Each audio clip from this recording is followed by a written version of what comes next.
following is a Comfortably Zoned Radio Network production. We are back.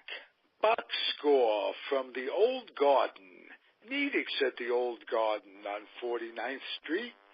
I'm Ralph Tyko with the Comfortably Zoned Radio Network, and we have two great folks to talk to Hal Bock. Tonight, George Case III is here. How are you, George? I'm just fine, thank you.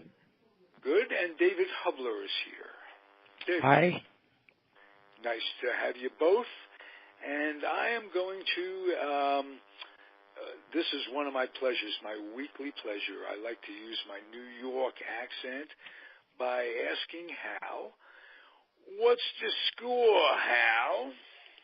Well, this week, the score is what is going on with baseball writers all across America and Canada right now. They're scanning their Hall of Fame ballots and deciding who should be in the Hall of Fame and who shouldn't. And there is one player on this ballot who is a shoo-in. I mean, there's no question that Mariano Rivera will be in the Hall of Fame.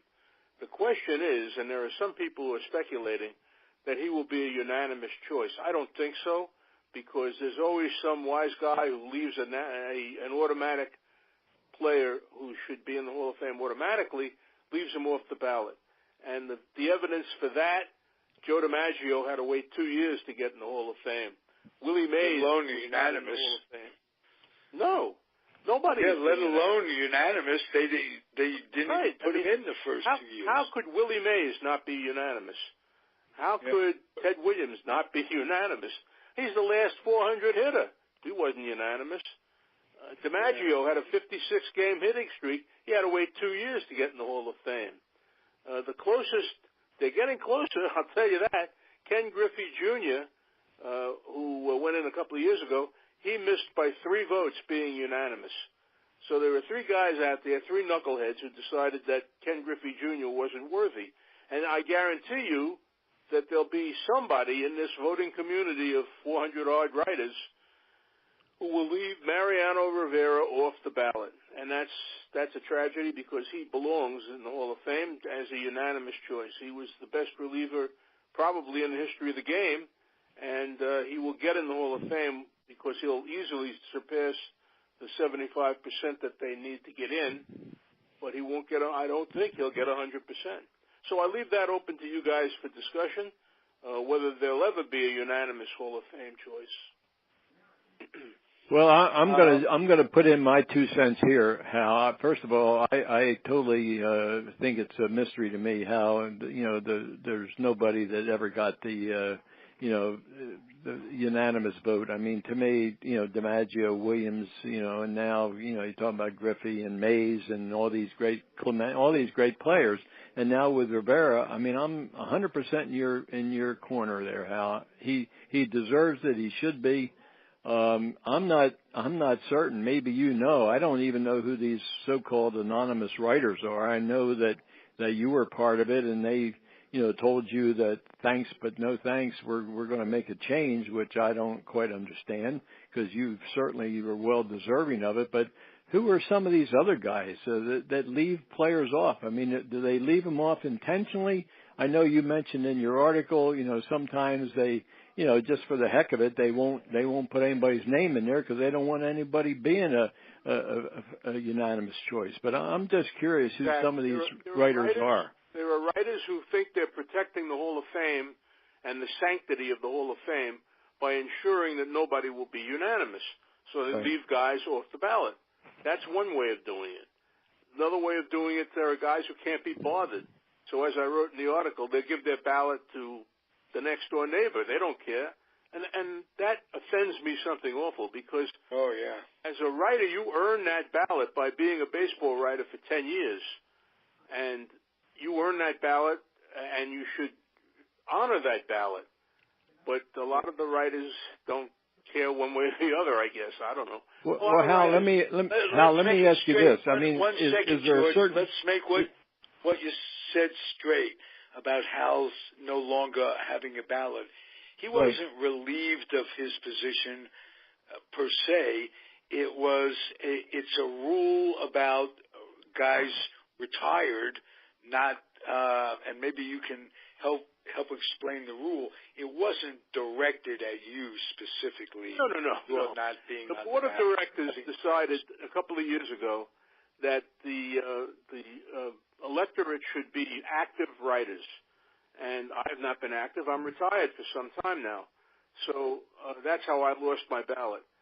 There were about 100 of us who are retired. Who my position is we're the most experienced of the voters, and yet they knocked us off, and that's fine. They want to knock me off. I'm fine with that. I had my time, and I voted for almost 50 Hall of Fame elections, and I had my say, and that's fine. If you're not interested in my opinion, that's okay with me. I can live with that. But that's the background of that. There were about 100 of us who were knocked off.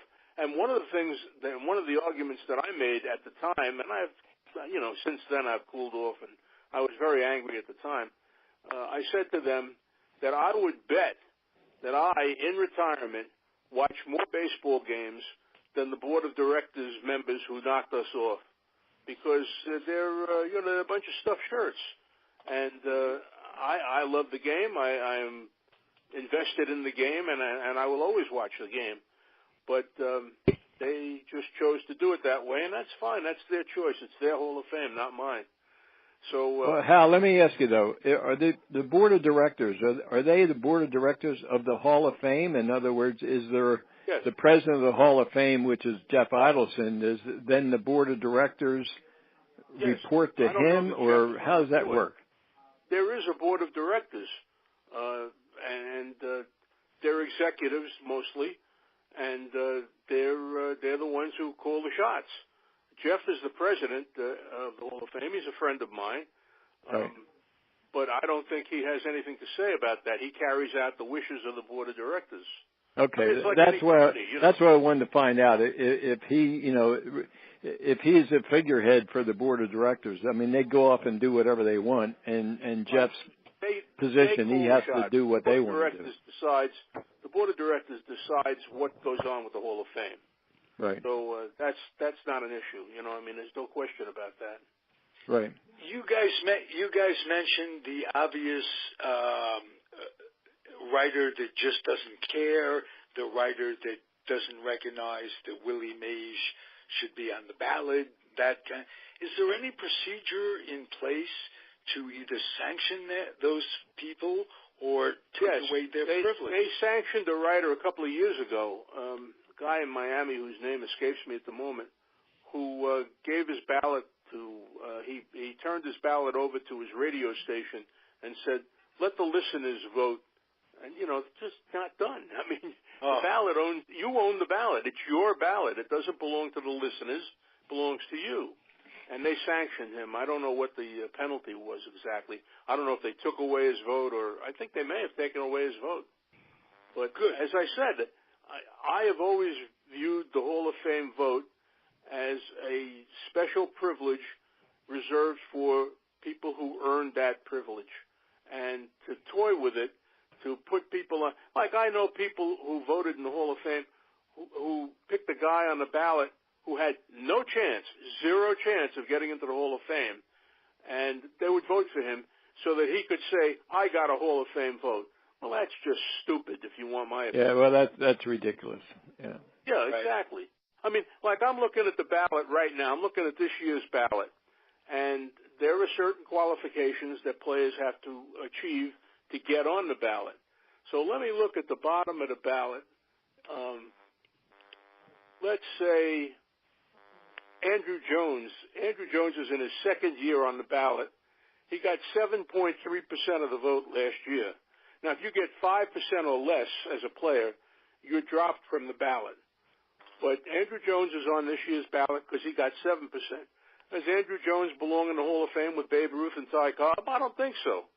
But there he is on the ballot, and somebody, I'll guarantee you, a pal, will vote for Andrew Jones just for fun, just to have some fun. And that's not what the ballot is all about. Right. Hal, I have a question. Yes. On the ballot, the names are already printed on there of the candidates, right? Yeah. Okay. So first of all, how are the candidates selected? And second of all, how many people can you vote for on the ballot? Okay, I'll answer the second question first. There are 10 places. You can vote for 10 players. Now, no year has there ever been a year that 10 guys have gotten into the Hall of Fame. It'd be an awfully crowded stage. So that is never going to happen. That is never going to happen. I used to limit my vote to maybe 6 players who I thought deserved election to the Hall of Fame. To be on the ballot, a player has to play 10 years in the major leagues, and I think they now have a screening committee which knocks off, far-fetched candidates who hang around for 10 years. Oh, I see. I can tell you who's on the ballot this year. There are a number of first-year players, a whole heck of a lot of first-year players, including Mariano Rivera, of course. Roy Halladay, Todd Helton, Andy Pettit, who's going to get a lot of votes, Lance Berkman, Roy Oswalt, Miguel Tejada, Placido Polanco. You think Placido Polanco belongs in the Hall of Fame? I don't. I remember the name. No, but ironically, I think Tejada does. Tejada might. You don't know. You don't know what's going to happen with these guys. Kevin Youkilis. It's so subjective. Freddie Garcia. Come on. Vernon Wells, Ted Lilly. Ted Lilly was a journeyman left-handed pitcher. He doesn't belong in the Hall of Fame. But he's on the ballot. Travis Hafner. My good friend Jason Bay. who played as a Met fan, my good friend as well. Right, And we put that good in quotes. Yes, I know. Michael now, Hal, what do? Do they send the ballot out and you're supposed to respond by a certain date, or how does that work? Exactly. The ballot is pre-printed. The names are pre-printed on the ballot with a little box next to each name. You can vote for 10. And you have to get the vote in. It used to be by December 31st. It's the whole month of December is when the vote goes on. Now, it may be earlier now. They may have moved up the deadline, but there is a deadline. You have to get your vote in by that date so that it can be counted. Unless you're in North Carolina, then you'd have no problem with it being counted. Right. They don't count votes in North Carolina. They do funny stuff with the ballots in North Carolina. Yes. Hope it doesn't transcend to the Baseball Hall of Fame. Now, I'll tell you this. Here's a heads up from me. We all know that Mariano Rivera is going into the Hall of Fame. I know also, I'm pretty sure, that Edgar Martinez is going in. Edgar Martinez, great designated hitter for the Seattle Mariners. Right. But he is in his 10th and final year of eligibility, and he got 70.4% of the ballots last year, which means he's less than 5% away. And I'm sure that he'll get that 5% and be inducted next July in the Hall of Fame. There are a couple of other guys who are rather interesting on this ballot. Right behind Martinez in terms of how many votes he got last year is Mike Mussina. Mussina's in his 6th year, and he got 63.5% of the vote last year, so he needs another 12%. I don't know if he's going to get in this year. Eventually, I sort of think he will. But the two that stand out on the ballot in this era of steroid baseball are Roger Clemens and Barry Bonds. And part of the reason that they eliminated the elderly writers, the retired writers, is that we, as a group, are rather strong in opposing Bonds and Clemens. Because as somebody once asked me, why do you oppose them? Well, this game is very sacred to me. Don't cheat the game. Don't fool with the rules. Don't cheat the game. Play by the rules. Play it straight. And these guys didn't. Not that the rule was that they were not breaking rules at the time because there was no steroid policy at the time. The drug policy was not yet in place. But what they did in terms of trying to get an edge, offended me and offended a lot of writers. And I think the Hall of Fame, knowing that Clemens won 350-odd games and Barry Bonds hit more home runs than anybody else, even though they may have been drug-aided home runs, the Hall of Fame wants these guys in the Hall of Fame. So what they did was they gerrymandered the voting community, and now Clemens and Bonds have made strides towards that 75%. Let's see. Clemens was at 57.3 last year. Bonds was at 56.4. Both are in their 7th year of eligibility. So they have 7, 8, 9, and 10, 4 years left. I wonder if they'll make it. I kind of suspect that they will. Not this year, but they're making progress. They're climbing up that ladder, and they're getting closer and closer. And that's another thing that offends me. I don't think these guys belong in the Hall of Fame. I don't think you cheat the game and then get into the Hall of Fame. You want to get into the Hall of Fame? Buy a ticket. That's my opinion. Well, Hal, let me ask you this. Yeah, go ahead, Ralph. No, quickly, let me just. I want to interject this. Do you think, as aided as they were by PEDs, I'll talk Bonds first. Do you think the relief pitchers of his time were aided by PEDs? The majority of them, 80% perhaps of the players he played with or against? I think there was a lot of that going on. Yes, I think the relief pitchers were. I'll tell you something else. I think both Bonds and Clemens belonged in the Hall of Fame before they started taking PEDs. I think their careers were fine. They were Hall of Fame worthy. Bonds was a terrific player, and Clemens was a terrific pitcher. They didn't need to do that. They didn't need to be that much better. They were fine. They were Hall of Fame eligible. 400 home runs and absolutely 400 stolen bases, and he was on his way to the Hall of Fame. Oh, yes. Without question. So and he got Clemens, offended because 7 Cy Youngs, for crying out loud? Something like that. Bonds got offended because of all of the attention that was put on Mark McGwire and Sammy Sosa in 1998, I guess, when they both started hitting home runs at record pace. And Bonds got annoyed, so he said, well, I'm as good as they are. I'm better than they are, and I'll show them. And so he started taking, and they were already taking substances, and Bonds decided to as well. And that's very problematical for me. Now, those are two names, Hal, that we haven't talked about on the ballot. Sosa and who was McGwire. McGwire, right? Yeah. McGwire's no longer on the ballot. He passed the 10-year? No, I don't think he got the required number of votes. Oh. Fell below that 5% cutoff. I'm pretty sure. Oh, really? No, I have the ballot in front of me, and he's not on it. No, I'm sure you're right. And Sosa also is not on it. Yeah.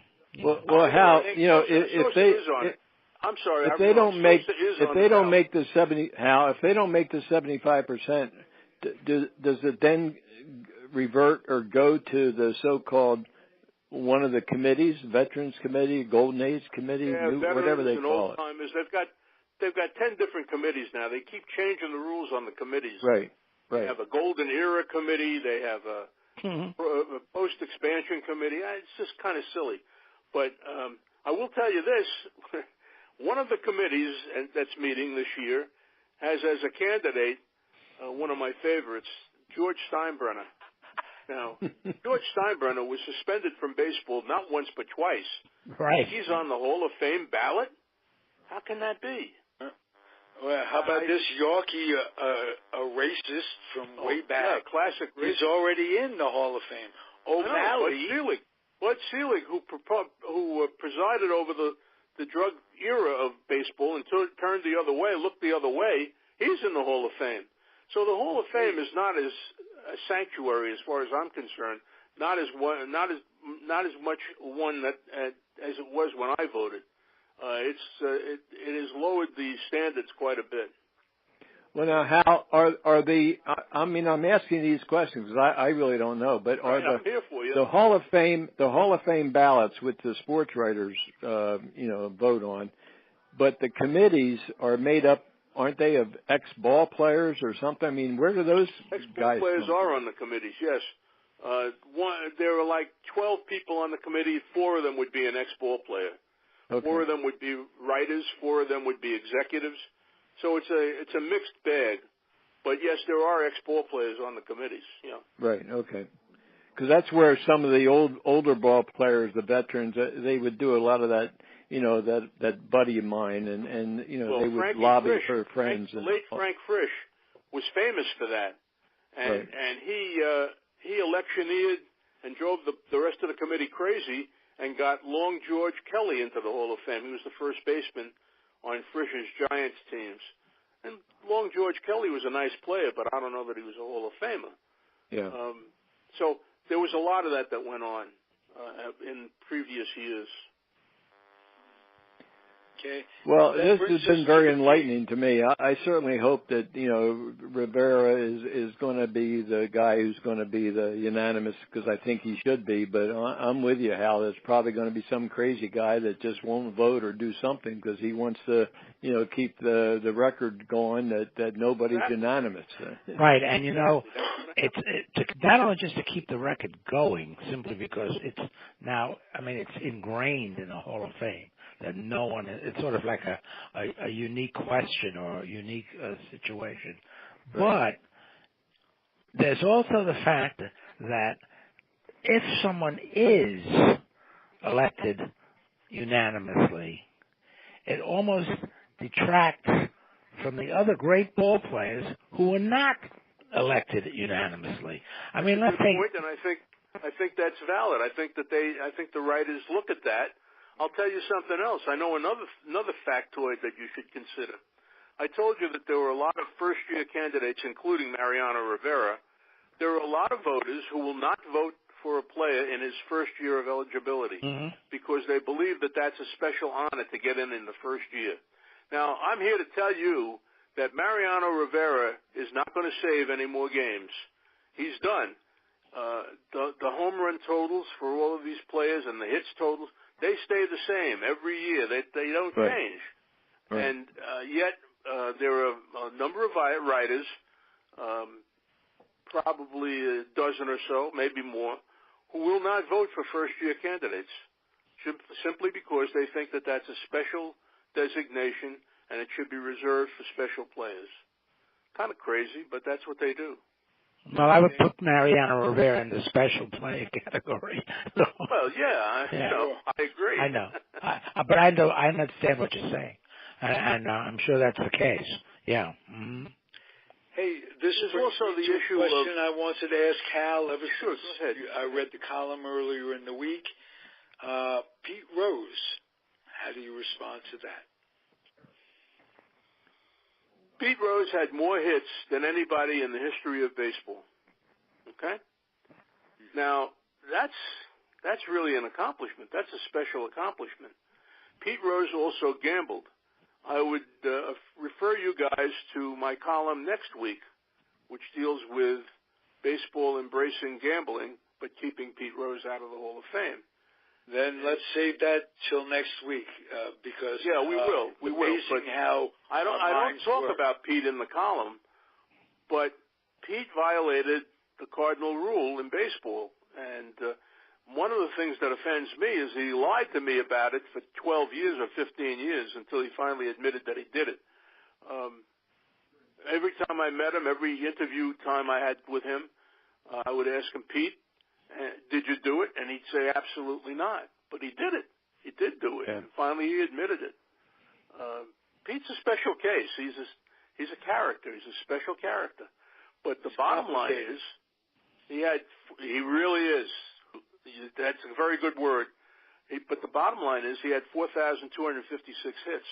And nobody came close to that number. Ty Cobb is the only other player with 4,000 hits.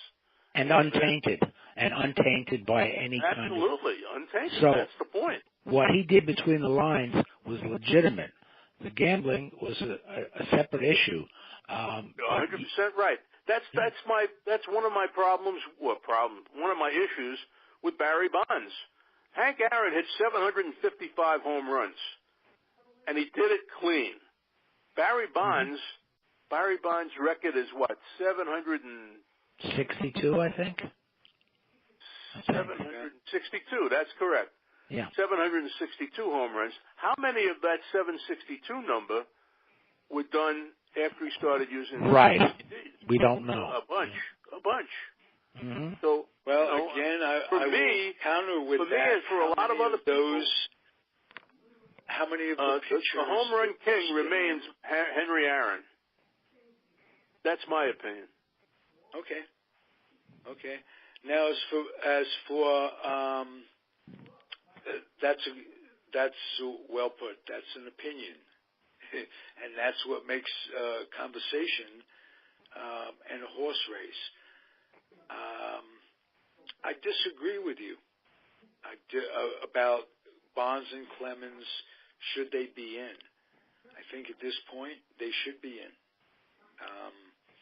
because again we have suffered by the steroid era as fans, where we can no longer compare Bonds' numbers to Ted Williams' numbers, to Cobb, to this, that, and the other thing. They cheated the game, Ralph. We can still compare their numbers to players that they played against. No. No, I don't believe so either. They cheated the game. That's the first, as far as I'm concerned. As did many of the players that they played against. Don't put them in the Hall of Fame either. Hundreds of the players. They just happen to be either caught, outed, or done something stupid to say something stupid. One of my favorite players as a baseball writer, watching players, was Rafael Palmeiro. Remember Rafael Palmeiro, sure. First baseman? Right. Good hitter. 3,000 hits, 500 home runs. Now, it used to be that either of those numbers was almost an automatic entry into the Hall of Fame. 3,000 hits, 500 home runs. Rafael Palmeiro was called before this congressional committee that was investigating steroids and drug use in baseball.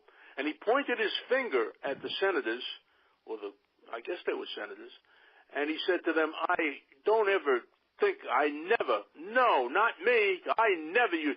And about 2 weeks later, they caught him, he soiled the sample, and they suspended him for I don't know how long, and he's no longer on the ballot because he cheated. He cheated the game. He did. And you know what was funny about that? The next day, they had Will Clark, who had been his teammate in college and a real competitor of his in the pro game. They didn't like each other.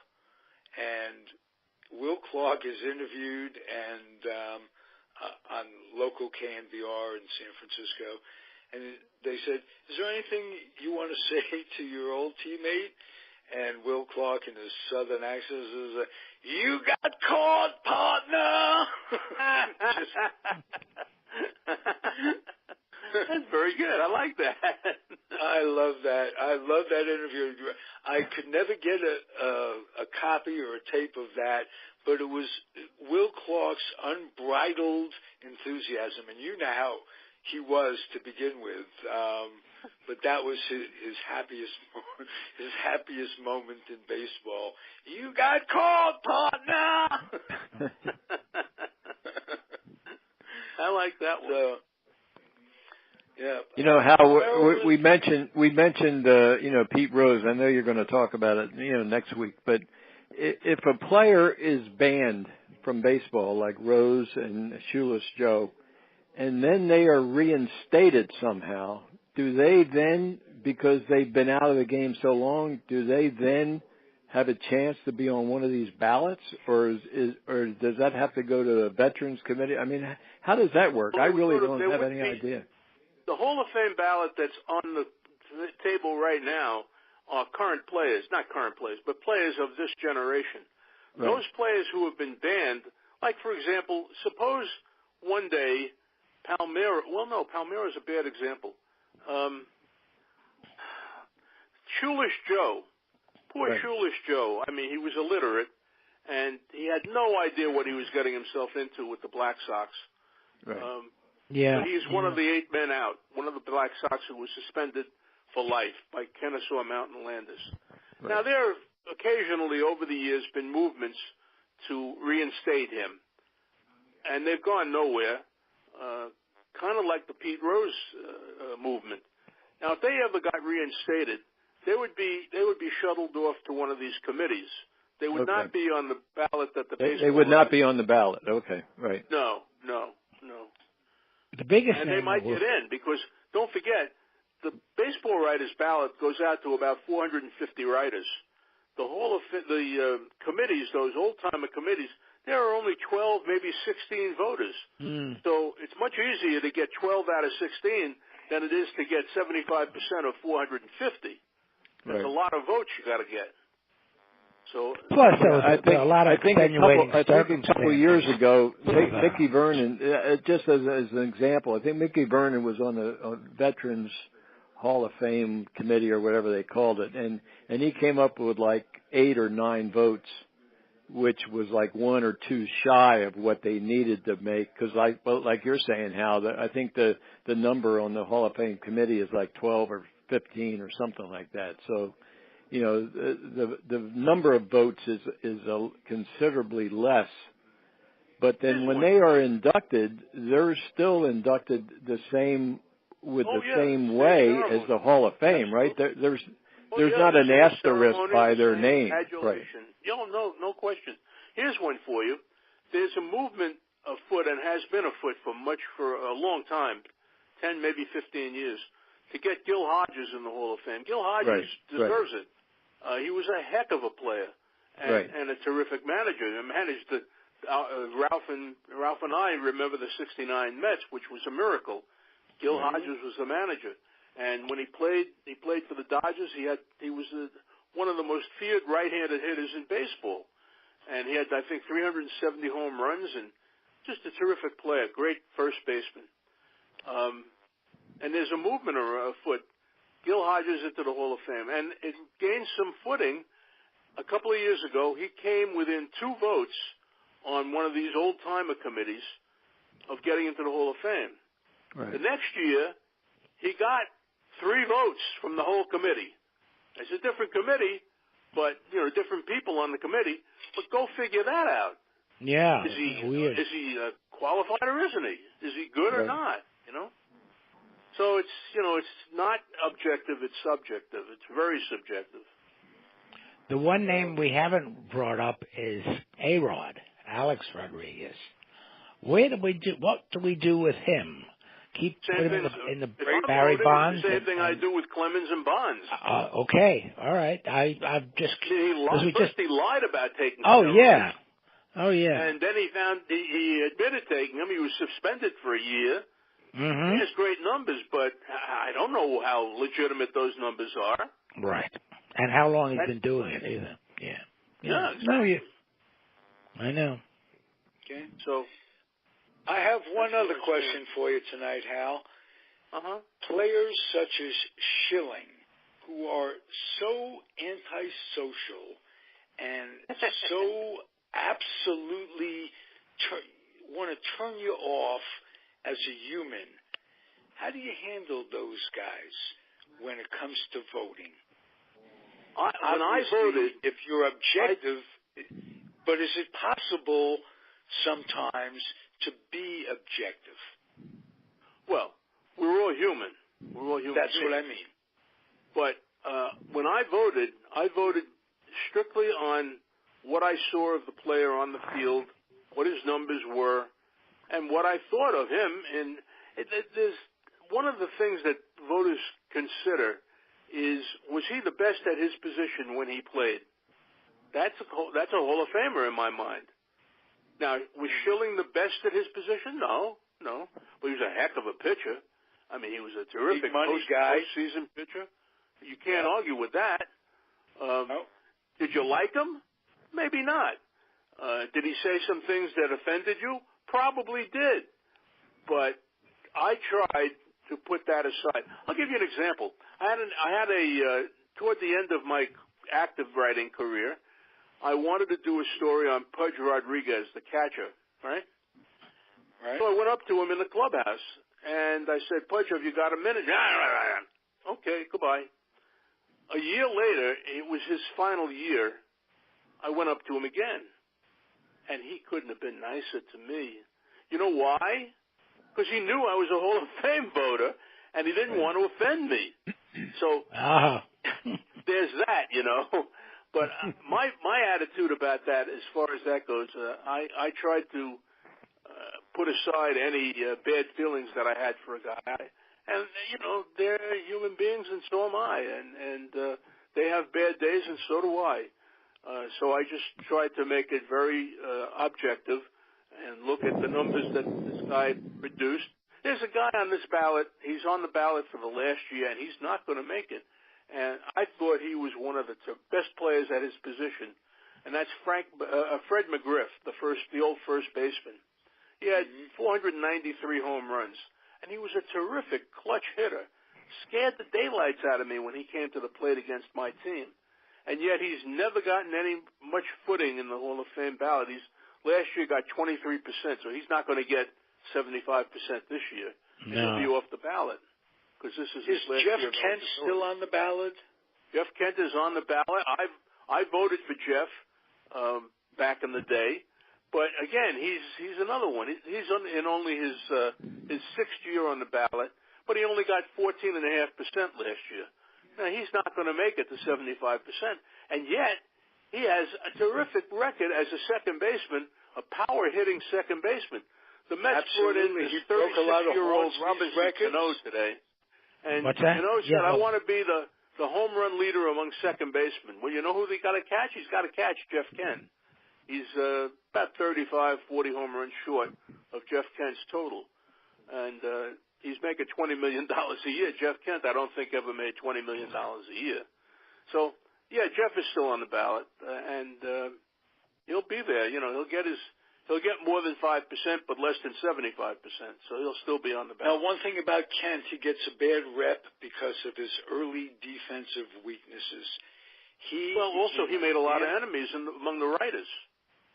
He blew off a lot of writers. Now, I had a special relationship with him because he was a client of my cousin who was an accountant.